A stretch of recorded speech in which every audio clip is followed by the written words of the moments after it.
It's not mine, it belongs to my 7-year-old son, but that should give you a clue of how easy Mint is to use. He uses it for schoolwork, a couple of games, and watching videos, and he has never once had to ask me for help. He just uses it. And that's the kind of magic we're talking about today. I can fully trust this thing to him because aside from the web browser and the dangers of the internet, there isn't anything else that worries me like annoying ads, sensationalist news widgets, or pre-installed TikTok. Okay, so let's break down why Mint is often recommended as the best Linux operating system for regular humans. Philosophy. To really get Linux Mint, you have to understand its core philosophy. Mint is based on Ubuntu, which itself is a massively popular version of Linux that's based on an even more legendary, more foundational distribution called Debian. Think of Mint as taking the solid, well-tested foundation of Ubuntu and Debian and steering it in a very specific direction. And that direction is guided by one powerful mission: create a modern, elegant and comfortable desktop that's both powerful and dead simple to use, that is not aligned with any corporate agendas. So the key difference here with Ubuntu is that Linux Mint is a community-driven project, not a corporate one, led by Clément Lefebvre. Pardon my French. There's no billion-dollar company calling the shots, no shareholders demanding growth, and zero incentive to push weird experimental features on its users. Let me try that again. Clément Lefebvre. Clément Lefebvre.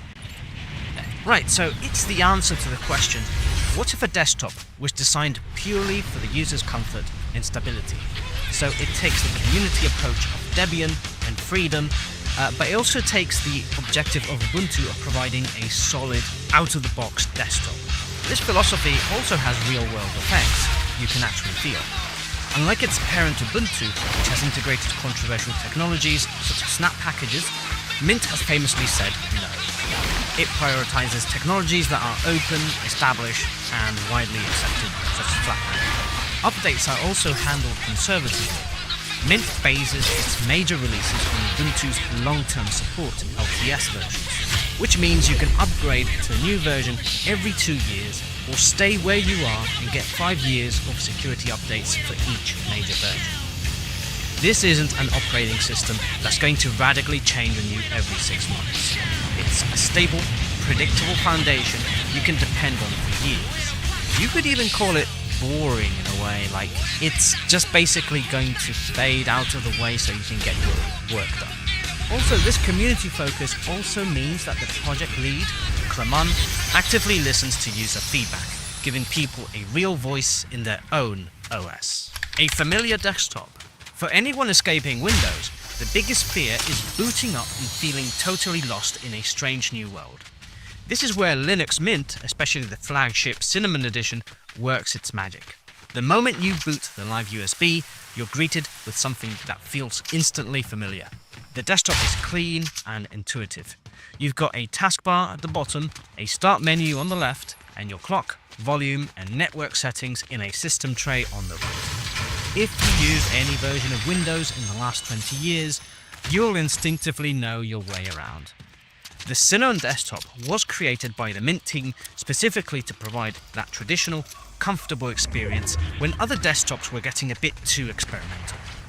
And it's only gotten better. Recent versions polish the experience with cleaner themes and subtle animations that make it feel sleek without being distracting. Cinnamon will be getting a few new touches as well at the end of this month with the release of Linux Mint 22.3 Xena, so it is constantly refining something that already works really well without revolutionizing it. But familiar doesn't mean boring. A fair criticism of Mint in the past was that it looked a little dated. Well, the developers have clearly been listening. The theming engine is incredibly easy to use. With just a few clicks, you can change your entire desktop theme, icons and colors. Do you want dark mode? It's a toggle switch. Do you want transparency? You got it. You can even add desklets for weather or calendars to your desktop and add new applets to your taskbar, all from a simple graphical menu. It hits that perfect sweet spot between being simple out of the box and deeply customizable for when you're ready to tinker, if ever. Software. So it looks familiar, but can it actually do stuff? This is another area where Mint's focus on beginners really shines. So talking about software, the number one worry for switchers is, can I run my apps? Mint's software manager is designed to feel like an app store on your phone. You open it, search for what you need, like Spotify, Steam, or WhatsApp, and click install. That's it, no terminal required. It's clean, fast, and painless. Now keep in mind, as I said before, Mint is based on Ubuntu 24.04 LTS, which means that the base software available is essentially from 2024, so it's outdated. That's by design, mainly because Mint is looking for good stability and for things to not change often. Luckily, it seamlessly supports Flatpak, a modern package format that lets you get the latest app versions directly from developers, which is set up for you from the get-go. So if you want the latest version of, say, OBS, the streaming and recording software everybody uses, you can get the Flatpak if you so wish. But I'd wager that most people don't really have an imperative need for the latest versions of programs. And still, it's good to know, since it's based on LTS versions, whenever a new LTS version comes out, such as next year, Ubuntu 26.04, then Mint will rebase to that new version and update all its base packages. Talking about updates, Mint's Update Manager is a simple shield icon in your system tray. When it glows, you have updates. Yep, that's it. Very simple visual language right there. You click it, you look over the changes if you want, and hit install updates. It's designed to be clear and simple. You can update whenever you want. You won't be forced to do so. And even then, most updates are minor tweaks like security patches for packages, so nothing that completely transforms your system. But here's Mint's killer feature for beginners: time shift. Right from the welcome screen, Mint practically begs you to set up this powerful system snapshot. Think of it as a system restore on steroids. If you ever mess something up, you just open time shift, pick a snapshot from yesterday, and restore your entire system to exactly how it was. It's a safety net that gives new users the confidence to explore without the fear of breaking everything. And finally, performance. Linux Mint is famously light on resources. The main Cinnamon edition is smooth and responsive, even on modest hardware. But if you have a truly ancient machine like a decade-old laptop, Mint still has you covered with its XFCE and Mate editions. XFCE in particular is exceptionally lightweight and can breathe new life into computers that would choke on Windows 11. This makes Mint a great choice not just for beginners, but for anyone looking to be resourceful with their old tech. So, back to the big question. Is Linux Mint truly the perfect on-ramp for a Linux journey? I'd say yes, for most cases. It's perfect for the student who just needs a reliable machine for research. It's perfect for the parent trying to revive an old laptop for their kids. It's perfect to give it to your tech-challenged relatives. But if you're a hardcore gamer who needs bleeding-edge drivers because you have very modern hardware, or a developer who needs access to the latest builds, it is not that ideal. You might eventually find a distro more tailored to those specific needs. You can browse my Choose Your Distro playlist if you want to have a look at other distributions and know how they work or who they are intended for. In the end, Linux Mint is so recommended because it understands its target users. It knows most people don't want to fiddle with config files or open a terminal. They want an operating system that gets out of their way so they can get work done, browse the web, and just use their computer without worrying about system-breaking updates. It provides a stable, secure, and familiar environment that gently introduces you to the power of Linux without ever ramming it down your throat. You could use Mint for years and never open the terminal if you don't want to. I know I haven't clicked on the terminal once to set it up for my child. And I know I can trust my grandma with Linux Mint more than Windows basically because it's just safer and it's even easier than Windows, I'm gonna admit. If you want something more advanced, perhaps even spicier because you're like a power user, stay tuned for next week because we're jumping into the deep end of the Linux. But before we go, it's always good to remember what the good old terminal always tells us. With great power comes great responsibility.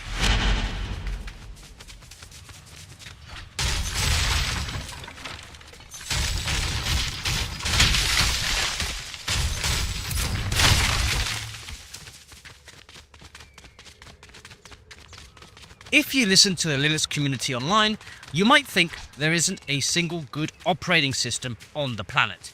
Everyone seems to hate everything, be it Windows, Mac OS, and other Linux distros too.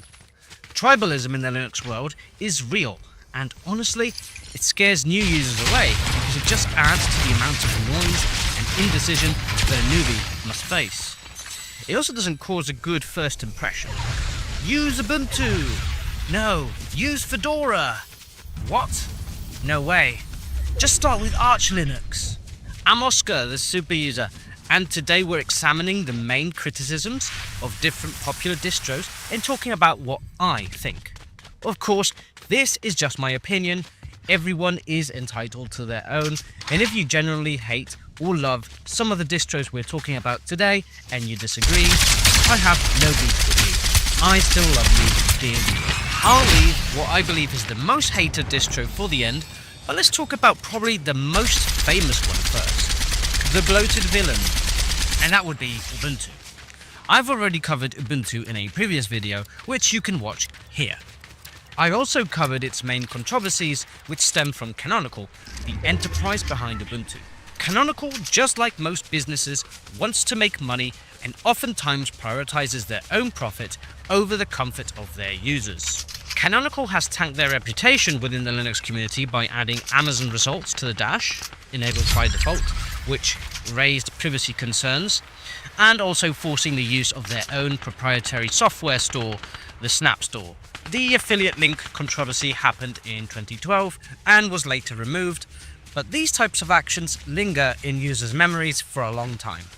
The Snap package ordeal, however, continues to our days. Snap packages are another way of packaging and distributing software, very similar to Flatpak.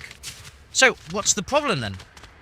Snaps are open source tech, but the Snap Store is centralized and controlled by Canonical. It is also forced upon Ubuntu's users, and not everybody enjoys using Snap. You see, traditionally, Ubuntu has always used .deb packages and the apt package manager, since it is based on Debian, which uses the same formats and tools. They are still in use by Ubuntu nowadays, but feel like a secondary install method. Ubuntu's App Center is Snap first, and it doesn't browse apt repo apps the way GNOME software does, and trying to use apt to install certain software like Firefox or Thunderbird is rewired to download the Snap package instead. This last bit feels dishonest, since the system is doing something you haven't told it to do. This leads to concerns of Canonical trying to impose their own proprietary formats where they have absolute control and contributing to the fragmentation of different package systems on Linux, as if we didn't have enough formats yet. Lastly, a lot of people complain about the performance of Snap packages being slow, so it does have its downsides there too. So these are very valid concerns for a lot of people, but now, playing devil's advocate, I'm going to say that there are still many reasons why you'd want to use Ubuntu. It has a lot of money invested into it because of its corporate nature.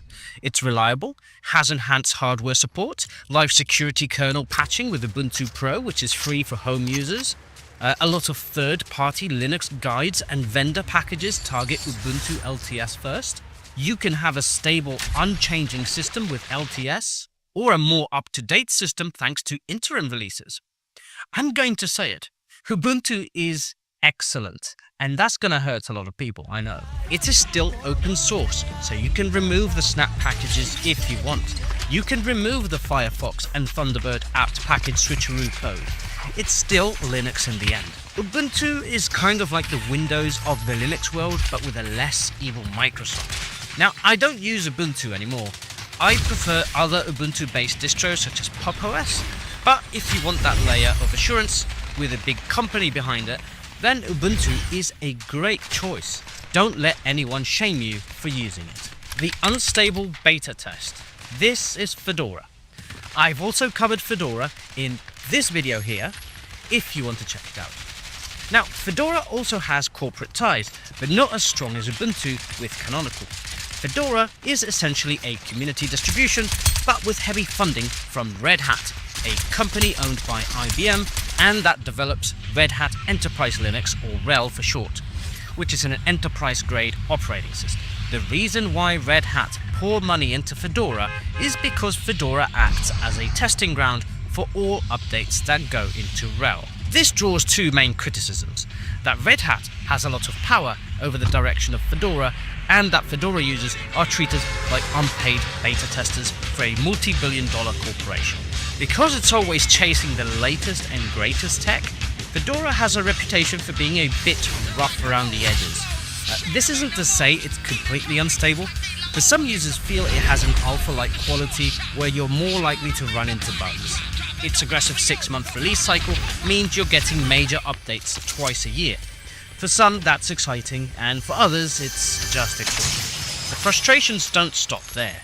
People often complain that it doesn't ship with proprietary media codecs out of the box, thanks to its strict commitment to only free and open source software. This means one of the first things a new user has to do is go hunting for third-party repositories like RPM Fusion just to watch an H.264 video. Plus, some default settings can be annoying, like a firewall that blocks basic network sharing until you figure out how to change it yourself. But according to Fedora, just a buggy beta test isn't the whole story. Those bleeding edge features mean it has some of the best hardware support you can find. It's also incredibly focused on security, using tools like Cell Linux to create a more hardened system than many other distros.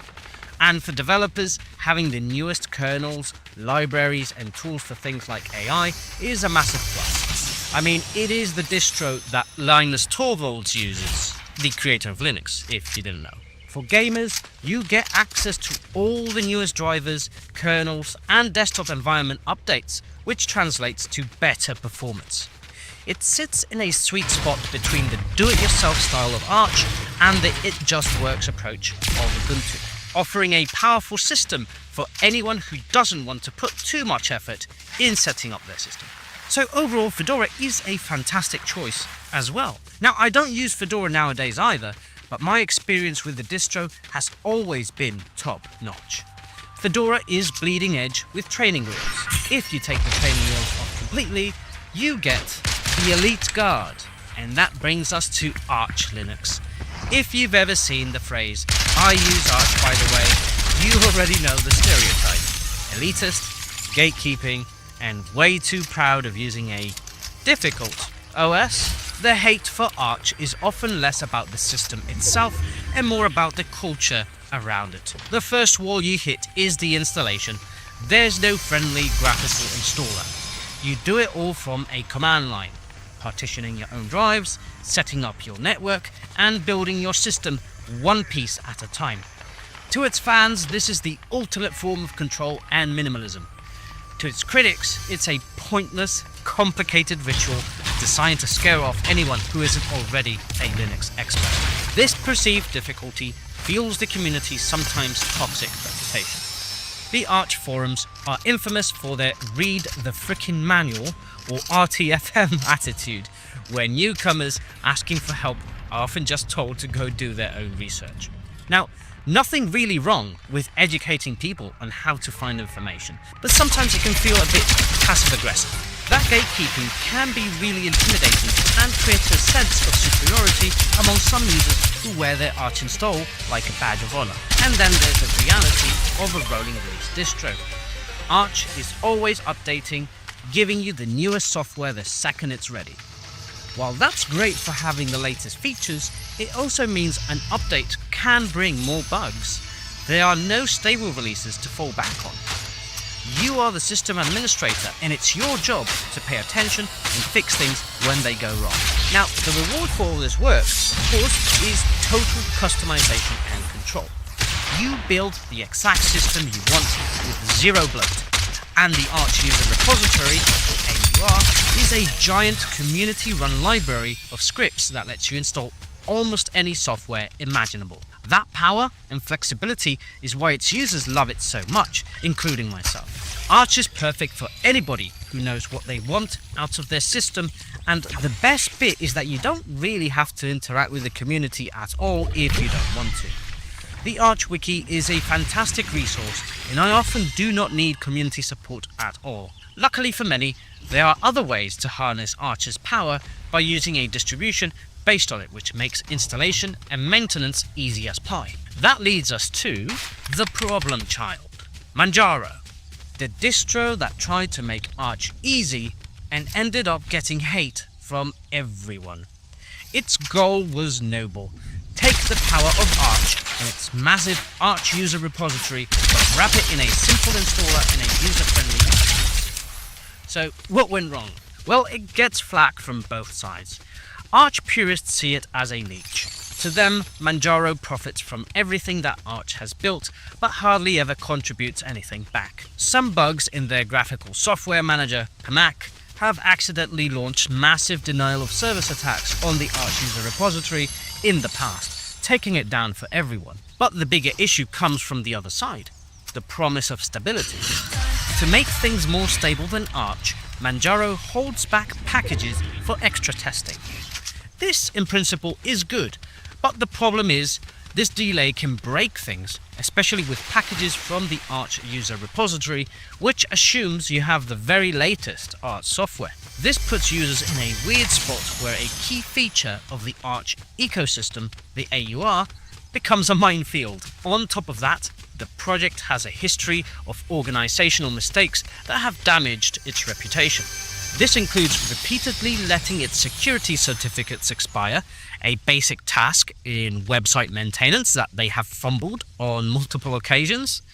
At one point, their official advice was to turn back your computer's clock to get around an expired certificate.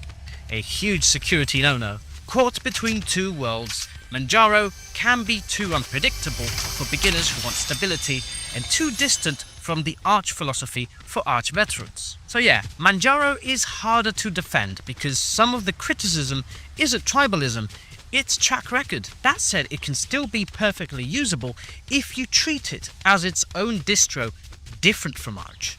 And especially if you avoid mixing AUR packages into a system that deliberately delays Arch updates. Manjaro can work for people who want a polished Arch-like desktop and don't plan to lean on the AUR. In that sense, it's actually an excellent distribution, especially if you want up-to-date packages. Personally though, if I want an easy Arch, I'd rather go with Endeavour OS, or better yet, CachyOS. That one is chef's kiss. So it's pretty clear their hate is really just a side effect of people having strong opinions about what makes a good operating system. Every complaint is just the flip side of a feature someone else can't live without. Ubuntu's corporate polish comes at the cost of some control. Fedora's cutting-edge tech comes with the risk of a few bugs. Arch's total freedom demands your total attention. The truth is, all the tribalism in the Linux world hides a simple fact. Most of these operating systems are fantastic. The debate isn't about which distro is trash, but about what you, the user, care about most. And this extends to macOS and yes, even Windows. So next time you see a flame war on Reddit or forum, just remember that under all the anger and memes, there's a shared passion for building a better desktop. And that's something everyone, no matter their distro, can get behind. And just remember, as always, that with great power comes great responsibility.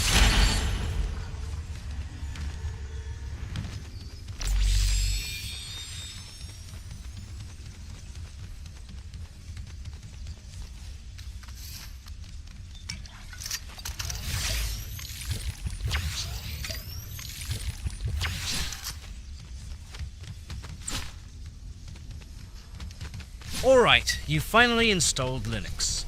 You're looking at this rather sexy desktop and your first thought is, okay, now what? So you try to do something basic, such as install a program. You download the Microsoft Edge installer, and it simply doesn't run. But I'm here to tell you, it's not Linux's fault. It's your old Windows mentality. I'm Oscar, the super user, and today we will be doing open brain surgery on you to rewire your Windows habits into Linux habits. Almost every single person who jumps from Windows to Linux hits this same wall of frustration. It isn't a failure of the operating system, and it's definitely not a failure on your part. It's just a collision of two totally different ways of thinking. Almost everyone grows up learning Windows and getting used to the Windows way of doing things. But Linux is different. The biggest problem isn't learning the new ways, it's actually unlearning the old. For years, you've built up this muscle memory for how a computer is supposed to feel and act, but I promise that you too will build up the same kind of intuition, but for Linux. If you're willing to stick around, of course. And we'll begin with the biggest mind shift all Windows users go through. The software scavenger hunt. The first and, in my opinion, most jarring habit you absolutely must break is what I call the software scavenger hunt. In the Windows world, when you want a program, you open your web browser, Google it, visit some website that may or may not be sketchy, you dance around a few of those giant flashing download now ads, and you grab an .exe file. Then you click on next a few times, all while praying you didn't accidentally agree to install 3 browser toolbars and a crypto miner. The whole process feels normal for you, but let me tell you that as a Linux user, I'm choking at the thought of how cumbersome it really is. In Linux, we handle software differently. We use the almighty package manager. God, it feels so good to even